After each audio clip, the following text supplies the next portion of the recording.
As soon as you tell your boss you're not happy with your deal, you are opening the door to potentially have your ass kicked. Figuring out contract disputes is never easy, especially when the person at the top of the chain is also in charge of how you're going to get used on TV. You better hope they're not a vindictive son of a gun. You already know how that goes though, and here's exactly what I'm talking about. I'm Simon from What Culture. Please hit that subscribe button, and this is 10 wrestlers that lost their titles due to contract disputes. Number 10, Chris Jericho and the WCW TV title. Chris Jericho often found himself at odds with management throughout his WCW run. It's not hard to see why.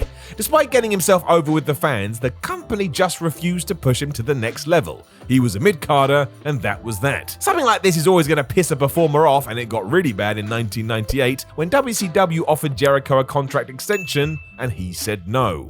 Why would he sign that for more years of being held down? Good point. As he had planned to leave the promotion as quiet as possible, Chris would try and dodge Senior Vice President Eric Bischoff so it wouldn't become a thing. But that's only ever going to last so long. When they did have the chat, from nowhere, Jericho was booked to drop the TV championship to Conan, and we all know why. The champion made a point of having the best match he could with the Mexican, so they both came out the other side with more momentum, and that's the way you do it. He would be in the WWF within months anyway. Why not just showcase yourself as best possible? Number 9, Brock Lesnar and the IWGP title. Brock Lesnar's post-WWE life was nuts. After leaving in 2004 and trying to become a football player, he soon realized that wasn't going to work out, so he may as well return to wrestling. That wasn't going to be under Vince McMahon for obvious reasons, so instead he flew to Japan in 2005 and became the IWGP champion. This was just so out of nowhere. He was quite the fixture too, making frequent appearances for the company, wrecking the likes of Shinsuke Nakamura, Akebono, and Giant Bernard on his travels. When 2006 rolled around, however,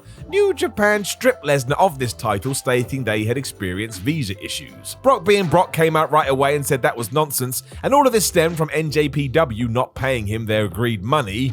Therefore, he was now refusing to drop the belt. Realizing they had quite the situation, Antonio Inoki found the dollars to get Lesnar to do one last match so he could lose the championship properly. Just to keep the madness of this tale going, he was also booked against Kurt Angle. Angle won due to all the above, but that still didn't stop Brock. He told Kurt to say during the post-match press conference he wanted a rematch in the hope New Japan would get him back again so he could enjoy another payday. It didn't work, but that is a good try. Number 8, Ric Flair and the WCW World title. In the early 90s, Ric Flair and WCW fell out badly. There were arguments about money, Flair's creative direction, and who knows what else, with head honcho Jim Herd deciding, well, we'll just let him go. That was unreal. Herd clearly didn't understand Ric's worth, as he thought the Nature Boy was earning way too much money, so when this situation was brought up, it was like lighting a stick of dynamite. Flair refused to budge, causing the termination, but even then, there was no easy solution. Herd wanted Flair to lose the title to Lex Luger, but Ric would only do it for Sting or Barry Windham because he thought they deserved it more.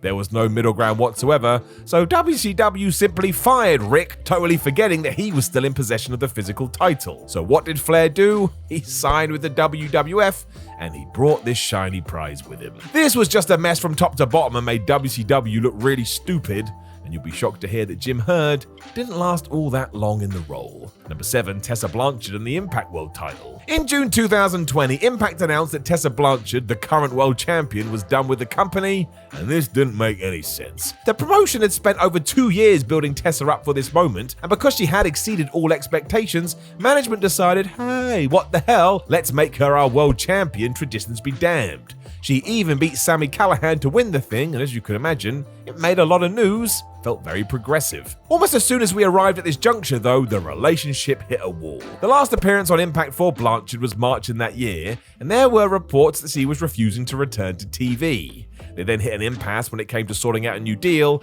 and even when the company asked her to come back to Slammiversary to lose the title to Eddie Edwards, Tessa said no. Sheesh. This was also during a time where there were a lot of negative reports about Blanchard doing the rounds, so those in charge just decided to cut their losses and move on. I don't think this is the ending they were hoping for, and if it was, they're really weird people. Number 6, AJ Styles and the TNA World title. TNA wouldn't have been the same without AJ Styles. He helped build the company because he was so damn good, winning Match of the Year awards and other accolades from various wrestling publications. Behind the scenes, he acted exactly like you'd want a top star to act too, which is why when TNA told him in 2013 they were cutting his pay by 60%, AJ was miffed I mean, who wouldn't be? It was a silly drop given how valuable he was to the company, and because this was total non-stop action, all of a sudden it was a storyline on TV too. Styles and Dixie Carter were having this very row to the point AJ ripped up a contract in front of the world. Styles still somehow won a 5th world championship at Bound for Glory, which raised a few eyebrows, but it was mainly done as the promotion was hoping he would feel appeased by it. AJ had been in this game too long though, refused to sign a new deal, and left. 9 days after he'd won that shiny prize, the Phenomenal One was stripped of the gold. As he had done his whole career, Styles bet on himself and headed to New Japan, and just look at him now. He has got to be making more money than ever, and he's also one of the best wrestlers in history. Number 5, Devon and the TNA TV title. Back to Victory Road 2020 we shall go now, where Devon beat Robbie E to become the TNA TV champion. I always enjoyed this. Devon was awesome as one half of the Dudleys, but I was keen on him having some single success, and here it was. He also ended up holding the belt longer than anybody else in the company's history. This felt like a reward too, because not only had Devon gotten himself in the best shape of his career, but he was having great matches most weeks. While I'm sure he didn't plan to have it end this way either, the fact that he did have it taken off him because he couldn't agree a new deal was kinda cool. Nobody ever beat him. Devon talked about this at the time and said there were no ill feelings on either side. They just couldn't agree on terms, so they shook hands and that was that. This then got kinda dumb as TNA found the money a few months later and Devon returned as part of the Aces and Eights faction, but hey, that's kinda just what happened, and it happened all the time. Number 4, Bret Hart and the WWF title. I mean, you knew it was coming. You just can't win with it. If you don't mention the Montreal Screwjob, people go, how did you not say that one? And if you do, you get the opposite, who cares? It is likely the most analysed moment in pro wrestling history, however, especially when it comes to one wrestler leaving a company, and let's face it, it all stemmed from the fact that the World Wrestling Federation and Bret Hart couldn't come to terms on a new deal. Vince McMahon had even booted the Hitman out of a 20-year contract he had only recently signed. All of this meant a $3 million a year offer from WCW was too much to turn down, the major issue being that Hart was the WWF champion. Fear then clogged everybody's mind, and those in power positions decided Bret would definitely appear on WCW TV with the belt unless they got it off him, and because that could not happen, well, you know the rest. The only point I do want to make is that if all of this was true, why didn't Hart turn up on the Nitro the day after the Survivor Series 1997? The answer is he would have been in breach of his contract. Just let that whir around in your brain for a while. Number 3, the Hardys and the TNA tag titles. 2016 was a great year for the Hardys. Looking inwards, they realized they should do something to shake up their personas, giving us Broken Matt and Brother Nero, who came storming out of the Broken universe. It was like a shot in the arm for TNA, who started to claw their way back from the brink, and some of the madness they got involved in was awesome, and it's why they beat Decay at Bound for Glory to become the tag champions. We were so close to joy here too, and then wrestling went wrestling. The brothers soon fell out with Anthem Sports, who are now in charge, leaving a mentioned creative control clause to be thrown out the window. Matt and Jeff both thought this was quite disrespectful, and by February 2017, they announced they'd be leaving. Being the old school pros they were, they offered to do one last match and drop the titles, but Anthem said no. I mean, what? It would eventually lead to Santana and Ortiz winning the now vacant belts, and Matt Hardy fighting Anthem legally over the rights to the Broken universe. Why does this always happen? Number 2, Kenny King and Rhett Titus and the Ring of Honor World Tag Team titles. The All Night Express, as this pair were known, won the Ring of Honor World Tag Team titles from Charlie Haas and Shelton Benjamin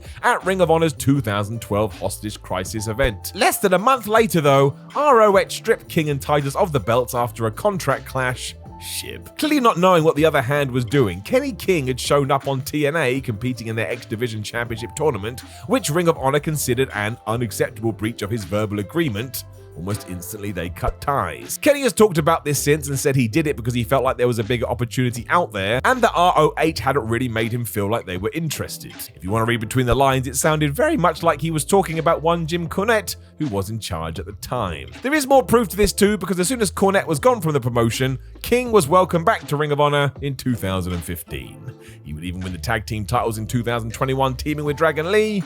Sometimes you just gotta stand up for yourself. Number 1, CHYNA and the WWF Women's title. Never forget how popular CHYNA was during the Attitude Era. She broke down barriers and opened the door for many other women to believe they too could find their way in the wrestling industry. The ninth wonder of the world was a trailblazer. She would frequently tangle with the men's division, which was revolutionary at the time, but when that had run its course, she moved back to the women, even though that's not really what she wanted to do. CHYNA still won the main title at WrestleMania 17 and defended it against Lita at Judgment Judgment Day, but what we did not know is this would be her last appearance for the company. As her contract was coming due, she was knee-deep in negotiations, making it very clear that she wanted the same money as the likes of Stone Cold Steve Austin. Jim Ross has gone on record saying there was no way that was going to happen, and after the situation with CHYNA, Triple H and Stephanie McMahon, CHYNA, very sadly, was out the door. Even more tragic is that she never returned, which really should have happened at some point, and a year after this, the WWE just retired this belt entirely. None of this was any fun.